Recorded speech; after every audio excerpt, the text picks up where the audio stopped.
Hi, this is Karen Dickrell with Extension, University of Wisconsin-Madison, Outagamie County. Our Glimmers of Joy topic for this month is self-compassion. And boy, I have to really embrace self-compassion because I just recorded this whole series without my headphones on, so there was no sound.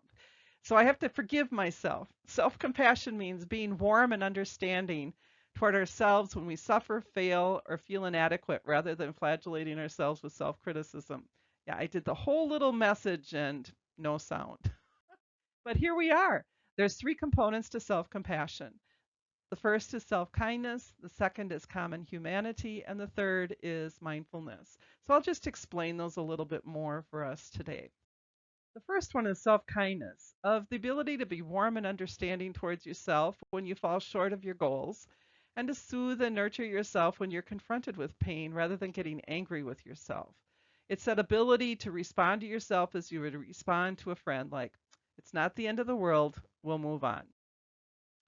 Common humanity is that awareness that you're not alone in your imperfection. Nobody is perfect. And so everyone else makes mistakes, so it's easier to forgive yourself as well. The third is mindfulness, and that's that non judgmental observation of your own thoughts, your feelings, and actions without trying to suppress or deny them. So when you look in the mirror and don't like what you see, accept the bad with the good with a compassionate attitude. Some people say, well, self compassion isn't all it's cracked up to be because, it may lead you to self indulgence, or they may worry that if you're too easy on yourself, you're going to fail and become lazy, or they may think that you're letting yourself off the hook or wallowing in self pity. And that's not the case. Research tells us that people who are self compassionate are motivated to take on new challenges and learn new skills because these activities make them happy and because they're not afraid to fail.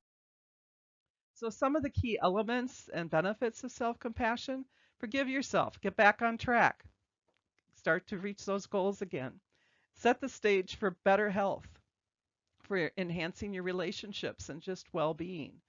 It's going to also help you with greater wisdom and emotional intelligence of how to react in different situations. And it's a safe way to deal with stress and other difficulties in life. There may be feelings of social connection and life satisfaction that increase because you're more compassionate about who you are and what you're doing. And you may experience more happiness and optimism and being curious about things with a positive attitude. And you're ready to learn and grow. And you may become less detached, controlling, and verbally or physically aggressive, or steer yourself away from some of those kinds of environments.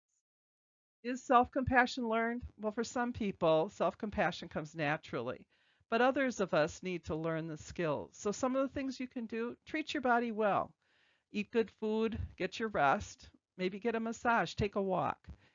You can write a letter to yourself describing a painful situation, and in doing that, that helps kind of heal the soul, put things on paper in writing of how you felt, and then you're not blaming yourself. It's describing what happened.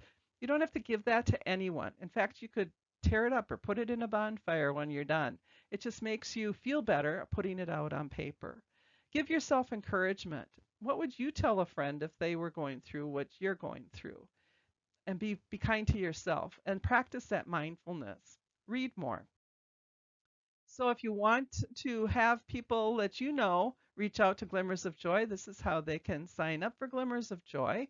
And if you want to learn more about self-compassion, there's several books. There's websites you can go to. Two books that I read this summer: Self-Compassion by Kristen Neff, and another one, Fierce Self-Compassion, that just came out this summer by Dr. Kristen Neff.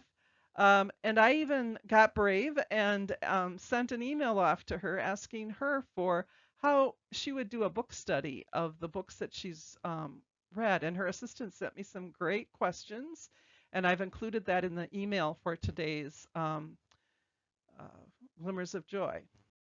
So thank you for attending. I hope that you have a great August. It's a great launch to the fall. And take care of yourself and be more compassionate about all that's happening in your life. Take care. Bye.